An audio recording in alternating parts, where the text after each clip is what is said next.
Want to sketch or write on your note using just your finger, not just the S Pen? With the Samsung Note app on your Samsung Galaxy S25 Ultra, you can do that. First, you need to turn on a setting called finger drawing. Let me show you how to enable it and how it works. Open Samsung Note app and then open the required note. Tap the three dots in the top right corner and then tap turn on finger drawing. Now here's how it works. Once finger drawing is turned on, you can use your finger to draw on any note, but only when you are in drawing mode.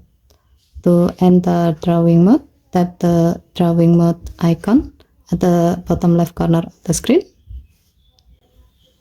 Now you can start drawing with your finger or the S Pen.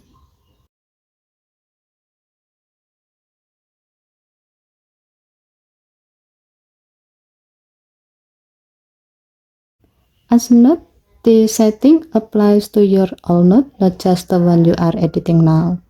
Given to the function, you can use this feature when you want to sketch something quickly without using your S Pen. Whether you are doodling, making diagram, or marking up notes, finger drawing gives you flexibility. Okay, thank you for watching. Please help to like and subscribe. Have a nice day.